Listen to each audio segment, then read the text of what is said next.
Welcome to another episode of Mystique Femininity.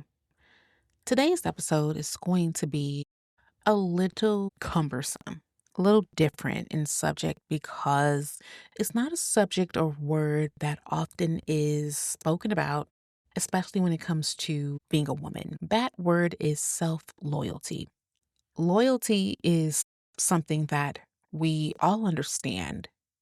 It is to not be violent. It is to do the honorable thing to other people and for people. And hopefully we receive that back. Self-loyalty is not something that is often examined because it requires a little bit of depth. As women in any of these ecosystems, you hear about self-care, which really is self-maintenance. It's not real self-care. Self-care requires a lot of time and depth. And in our society, we don't have that. So we are really doing more self-maintenance, but masquerading it as self-care. We talk about boundaries in a very performative way. We talk about healing, and healing is definitely on a spectrum of sorts, but we rarely talk about loyalty because loyalty requires obligation. It actually costs us something. It implies that staying aligned even when it would be easier to not be. And that is why we don't talk about it. Self-loyalty is not a feeling. It's not confidence. It's not about knowing yourself.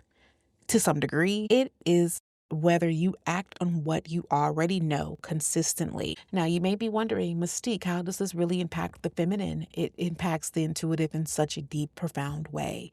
How often have you had that gut feeling and you chose to do the opposite?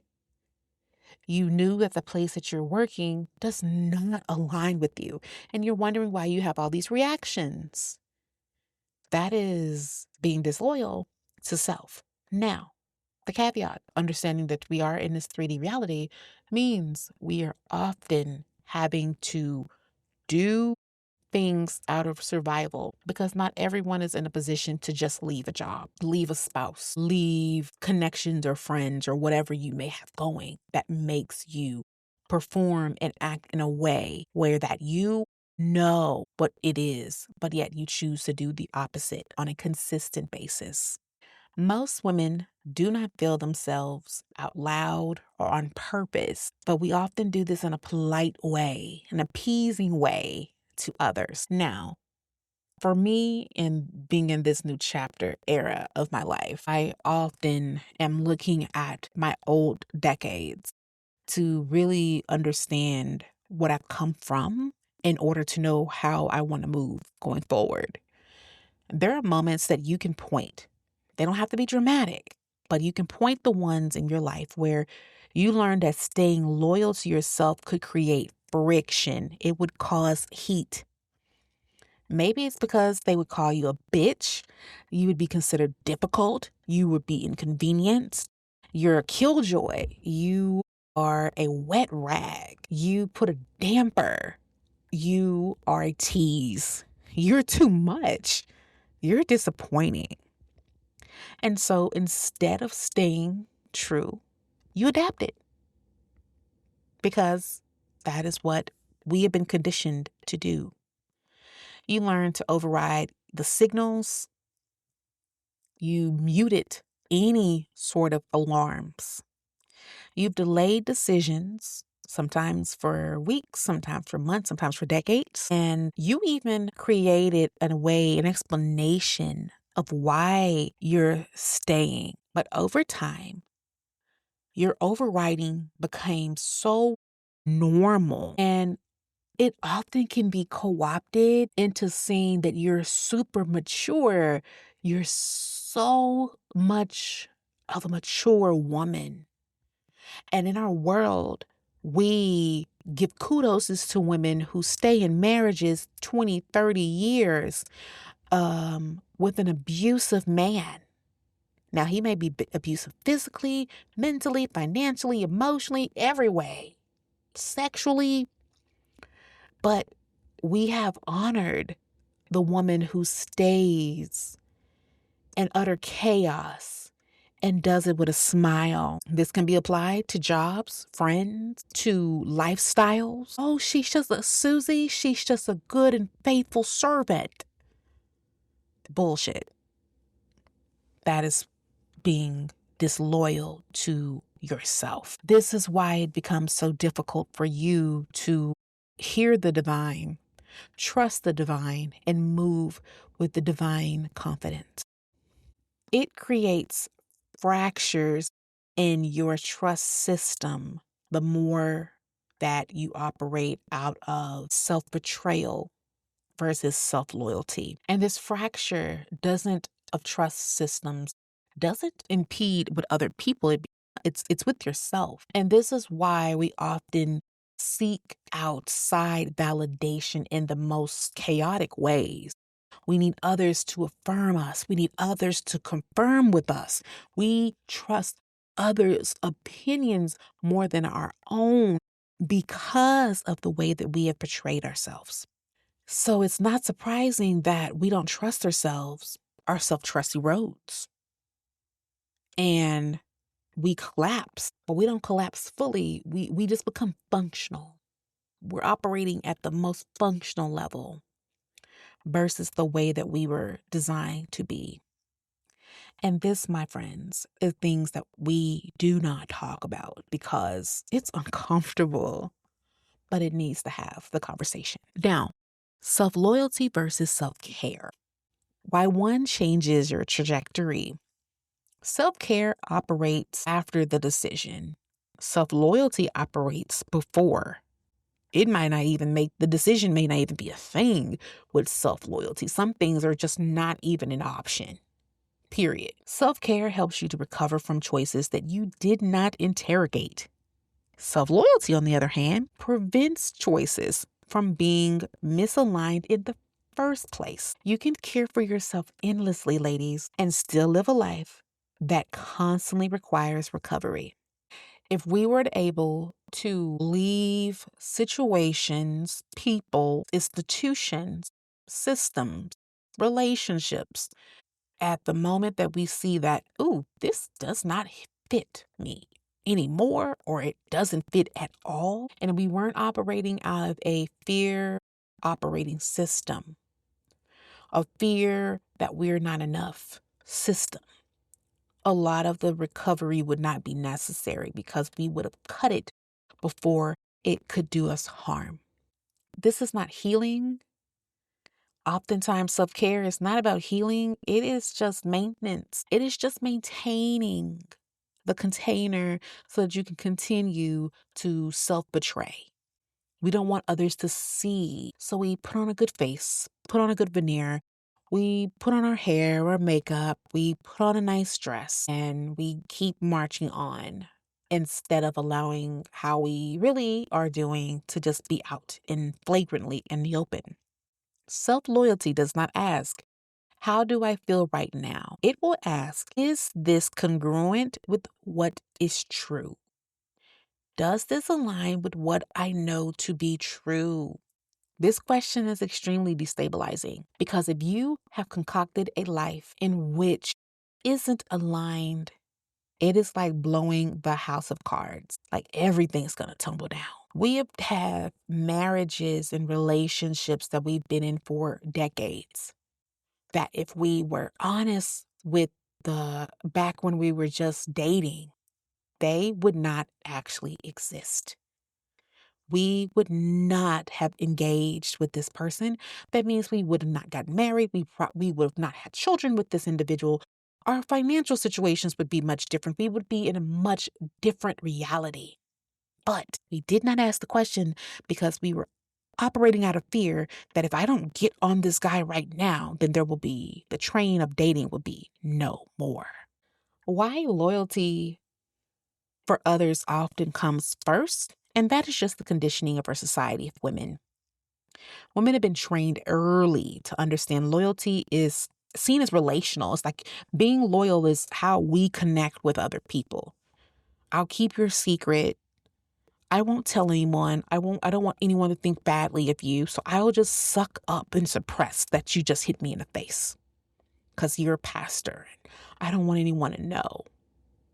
that you're not who you are. We do this with people, we do this with systems, and with expectations. Self-loyalty is often framed as selfish because it disrupts the order. Self-loyalty is often seen as selfish. You're just a bitch. Why do you have to make such a big deal out of this? Why can't you just sit and be pretty? And it's selfish because it disrupts the order. It disrupts the chaos. When you put others first long enough, something very innocuous happens. Your decisions, they get real slow. Your energy gets super fragmented and your standards soften. And sometimes you don't even have standards anymore. And it's not that you don't have them. It's just because you don't enforce them that they might as well not be there. Because if you were enforcing them, it would actually activate some rupturing of things if we were operating in a way that was self-loyal. And what has happened after us not enforcing? Stagnation starts to set in and it becomes sort of an entrapment. I don't want you to leave here thinking that you are a failure in any shape or form. These is the systems, the structures that have been developed. So you essentially are operating as design. But the divine, the feminine divine, does not operate like this, ladies. And therefore, it is time to activate what is there innately. Self-loyalty really, truly is the glow up. I am very much anti when it comes to the glow up phase and phrasing and all that it comes to because it's operated under a very masculine system and structure. Even those that may look pretty who are disparaging these messages are still very, very hyper in the masculine. And it's not the feminine by any means of the imagination. One can optically look beautiful, but internally it is not it. But self-loyalty really is the upgrade. It is really the glow up. Self-worth isn't how you see yourself. It is how seriously you take your own internal signals. Every time you ignore a clear knowing, like your tuition is, giving you red flags, and you teach yourself not to trust it. I'm scared to trust what I know. Because what if other people think about me? People think I'm crazy to not take this opportunity, to not do XYZ. And it takes time. But every time that you can honor your own standards, even subtly, it slowly rebuilds trust in yourself. And the more that you can trust yourself, the better. It's like a skill in confidence.